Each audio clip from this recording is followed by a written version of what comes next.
Baiklah, kali ini saya ingin bicara tentang kondisi nyata manunggaling Kawula Gusti.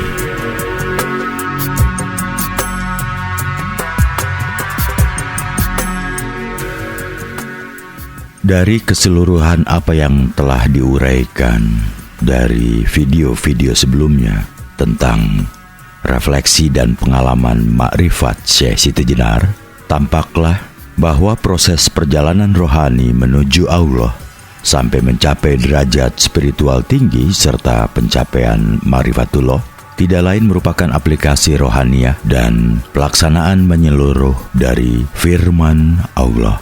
Hanya kepada Engkau kami menyampaikan pengabdian, dan hanya kepada Engkau kami memohon pertolongan. Tunjukkanlah kami ke jalan yang lurus, yaitu jalan bagi orang yang Engkau beri kenikmatan bagi mereka, bukan merupakan jalan bagi orang yang Engkau singkirkan, dan bukan jalan bagi orang yang tersesat mata hatinya. Alhasil, sebagai kesimpulan dari keseluruhan wacana, beberapa hal pokok bisa kita renungkan, bahwa seorang sufi yang telah mencapai maqamat ma'rifatullah atau manunggaling Kawula Gusti adalah yang dalam dirinya terkumpul semua sifat kebajikan sebagaimana direfleksikan dalam syahadat ingsun sejati atau sasahitan sebagai berikut. Yang pertama, sifat-sifat Allah yang memiliki sifat menutupi dan mengampuni kesalahan. Bahkan dalam diri terdapat aplikasi dari seluruh asma, sifat, dan af'alnya. Yang kedua, sifat Muhammad yang mempunyai sifat memberi syafaat dan menjadi sahabat makhluk. Ia merefleksikan diri sebagai nur, ruh, dan hakikat Muhammad. Yang ketiga, sifat Abu Bakar yang memiliki sifat kejujuran dalam kebenaran dan kebajikan. Yang keempat, sifat Umar bin Khattab yang memiliki sifat memerintah dan melarang, amar ma'ruf nahi munkar. Yang kelima, sifat Utsman bin Affan yang suka memberi makan orang-orang miskin dan menunaikan sholat malam dikala orang lain tertidur lelap. Yang keenam, Ali bin Abi Thalib yang memiliki sifat berilmu dan berani. Sifat-sifat tersebut diperoleh kaum sufi dari hasil mujahadah, perjalanan spiritual atau lelaku semadinya, di mana mereka meraih kekuatan jiwa batinnya, quwwah al-ruh al-batin, dengan cara yang pertama, menghadap wajah dalam beribadah secara total kepada Allah, tawajuh. Yang kedua, merenungkan Allah disertai rasa takut berpisah dengannya, murakabah. Yang keempat, menafikan diri untuk merenungkan dengan baik, tasaruf. Dan yang keempat, selalu menempuh jalan spiritualisme mistis melalui berbagai maqamat sufi, riyadah batin dalam zikir, wirid, mujahadah, dan meditasi sehingga memperoleh kondisi kemanunggalan. Semua upaya pelatihan jalan rohani dan meditasi itu disebut sebagai kekuatan kehendak, quwwah al-iradah, yang bersambung pada kekuatan ilahi karena jiwa manusia dihubungkan dengan jiwa agung, yaitu Allah. Sehingga terjadilah persatuan iradat dan kodrat dan juga kemanunggalan sifat, asma, dan af'al antara kawula atau hamba atau al-makhluk dengan Gusti atau Allah atau al-Khaliq. Yang terpenting sebagai rukun tarekat bagi seorang sufi adalah yang pertama, taubat al-nasuha, yang kedua, kepasrahan atau taslim, yang ketiga, kesetiaan pada jalan spiritual atau diyanat. Kemudian yang keempat, kerendahan hati dan ketundukan jasmani, husyu wal kudu. Yang kelima, keridoan atau ridho. Yang keenam, kemenyendirian atau kalwat dalam meditasi. Dan yang ketujuh, hanya bersama Allah, ma'iyatullah, dengan menghapuskan segala sesuatu yang goirullah atau yang selain Allah dalam hatinya.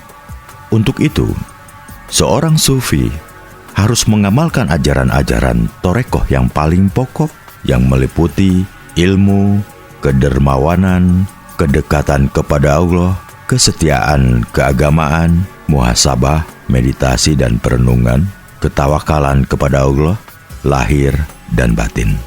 Sedangkan prinsip-prinsip ketorekohan dalam bentuk perjalanan spiritual pada kehidupan keseharian atau meditasi di tengah keramaian manusia yang dipegang sebagai panduan kehidupannya adalah kebajikan, mengingat Allah, meninggalkan kemaksiatan, meninggalkan dunia dan keduniaan, takut berpisah dengan Allah, dan yang terakhir, cinta kepada Allah. Setelah seorang sufi mampu melaksanakan hal-hal tersebut dan selalu berada dalam kesetiaan jalan rohani itu, maka sebagai perwujudan hasil dari firman Allah dalam surat Al-Fatihah akan menampakkan hasil pada diri sang sufi. Yang pertama, pengetahuan ilahi, ma'rifah. Yang kedua, kelembutan hati.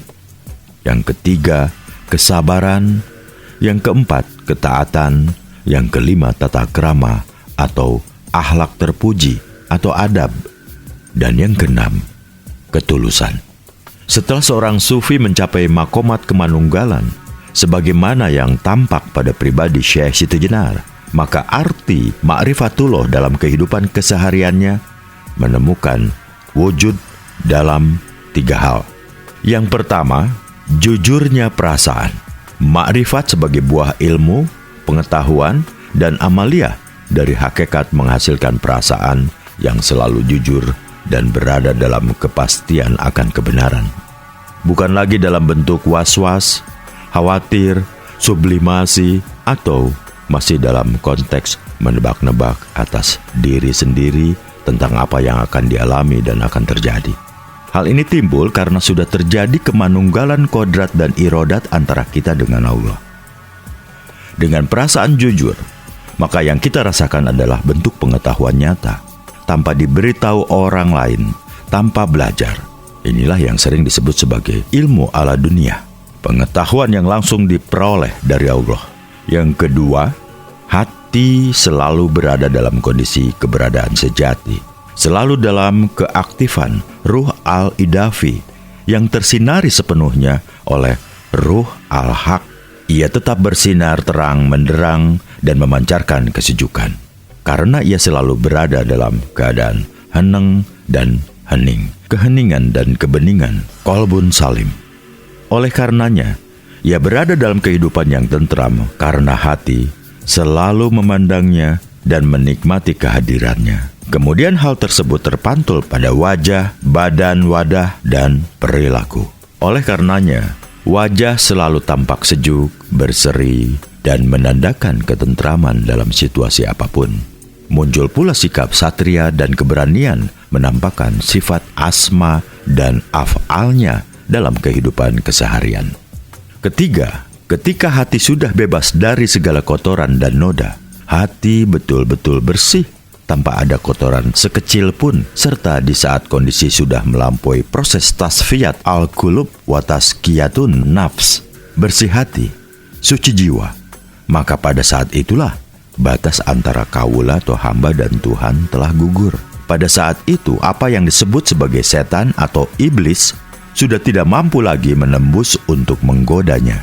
Hal ini dikarenakan pada kondisi yang demikian, sang diri telah kembali sepenuhnya kepada Allah. Dirinya telah bersemayam di taman Tuhan, sebagaimana dinyatakan dalam Quran.